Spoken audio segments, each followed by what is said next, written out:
গাজা পুনর্গঠনের লক্ষ্যে মার্কিন প্রেসিডেন্ট ডোনাল্ড ট্রাম্পের ঘোষিত শান্তি পর্ষদ নিয়ে বিশ্বজুড়ে তীব্র বিতর্ক ও নানা প্রশ্ন সৃষ্টি হয়েছে।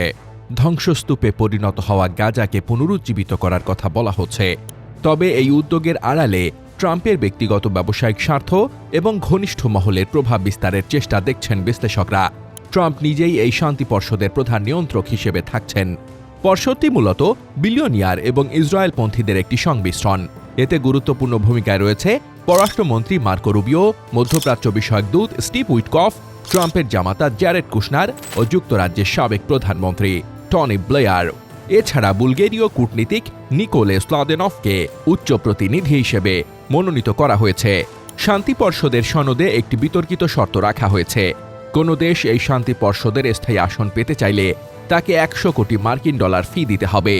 যারা এই অর্থ দেবে না তারা কেবল 3 বছরের জন্য অস্থায়ী সদস্য হতে পারবে। উল্লেখযোগ্য বিষয় হল, এই সনদে গাজা বা জাতিসংঘ শব্দগুলোর কোনো উল্লেখ নেই।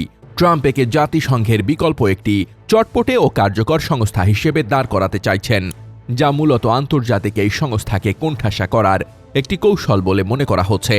আল জাজিরার প্রতিবেদনে বলা হয়েছে, যুদ্ধ পরবর্তী গাজার শাসন ব্যবস্থা ও পুনর্গঠন তদারকির পাশাপাশি বৈশ্বিক সংঘাত নিরসনের লক্ষ্যে শান্তি পর্ষদে যোগ দেওয়ার জন্য রুশ প্রেসিডেন্ট ভ্লাদিমির পুতিনকে আমন্ত্রণ জানিয়েছেন ট্রাম্প। এর আগে চীনকেও এই শান্তি পর্ষদে যোগ দেওয়ার আহ্বান জানিয়েছেন তিনি। গতকাল চীনের পররাষ্ট্র মন্ত্রণালয়ের মুখপাত্র গুয়ো জিয়াকুন নিয়মিত সংবাদ সম্মেলনে বলেন, চীন মার্কিন যুক্তরাষ্ট্রের আমন্ত্রণ পেয়েছে, তবে বেইজিং সেই আমন্ত্রণ গ্রহণ করবে কিনা তা তিনি স্পষ্ট করেননি। ইসরায়েলের প্রতি নমনীয়তা দেখানো সত্ত্বেও ট্রাম্পের এই পরিকল্পনা নিয়ে ক্ষুব্ধ ইসরায়েলি প্রধানমন্ত্রী বেনিয়ামিন নেতানিয়াহু, বিশেষ করে তুরস্ক ও কাতারকে এই শান্তি পর্ষদে অন্তর্ভুক্ত করায় তিনি তীব্র প্রতিবাদ জানিয়েছেন। ইসরায়েলি পার্লামেন্ট নেসেটে এক উত্তপ্ত বিতর্কে নেতানিয়াহু স্পষ্ট করে বলেন, গাজায় তুরস্ক বা কাতারের কোনো সেনা প্রবেশ করতে পারবে না।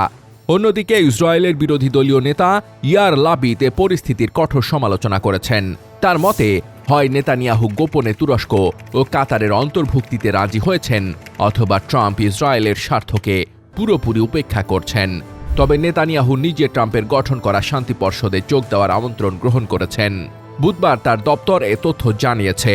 গাজার প্রশাসনিক কাজ চালানোর জন্য national committee for the administration of Gaza NCAG নামে একটি ফিলিস্তিন টেকনোক্র্যাট কমিটি গঠন করা হয়েছে, যার নেতৃত্বে রয়েছেন আলী সাদ। হোয়াইট হাউসের দাবি, এই কমিটি গাজায় জনসেবা ও স্থিতিশীলতা ফিরিয়ে আনবে।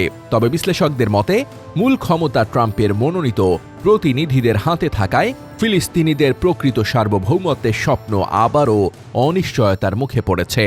বিশেষজ্ঞদের মতে, এই পুরো প্রজেক্টটি ট্রাম্পের ব্যক্তিগত আকাঙ্ক্ষা ও মেজাজের ওপর নির্ভরশীল। একটি প্রাতিষ্ঠানিক কাঠামোর অভাব থাকায় এবং ব্যক্তিগত স্বার্থকেন্দ্রিক হওয়ায় এটি দীর্ঘস্থায়ী হওয়ার সম্ভাবনা কম। সমালোচকদের আশঙ্কা, ট্রাম্পের বিদায়ের সঙ্গে সঙ্গে এই পরিকল্পনা ধসে পড়তে পারে, যা ওই অঞ্চলের জন্য আরও বড় বিশৃঙ্খলা ডেকে আনবে।